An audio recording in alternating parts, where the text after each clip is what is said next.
大家好，歡迎收睇廉政檔案。廉政公署一直鼓勵市民以具名嘅方式作出舉報或者投訴，並且非常重視舉報人嘅身份保密。咁而喺舉報貪污嘅時候，亦必須係基於真實發生嘅事實。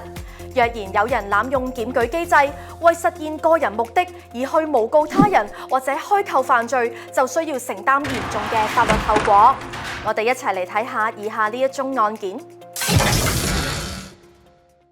2022年，一名綜合旅遊休閒企業嘅前保安員向廉政公署作出電話舉報4個事項。首先，舉報人指其上級甲曾經親口向佢表示，給予金錢可以幫助佢晉升。第二，舉報人表示有另一名上級乙亦曾經向佢暗示，給予金錢可以幫助佢晉升。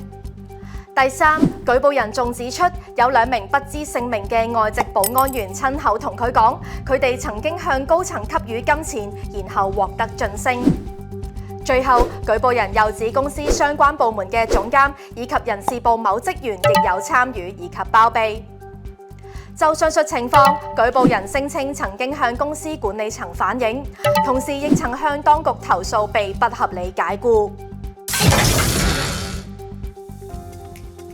廉署喺收到舉報之後，隨即同舉報人進行證人筆錄作補充。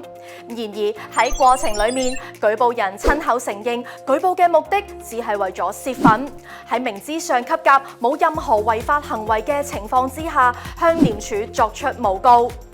於是廉署將案件歸檔處理，而舉報人亦要為佢嘅誣告行為負上後果。法院最終裁定佢以直接正犯、故意及既遂方式觸犯咗刑法典嘅誣告罪，被判處9個月徒刑，緩刑2年。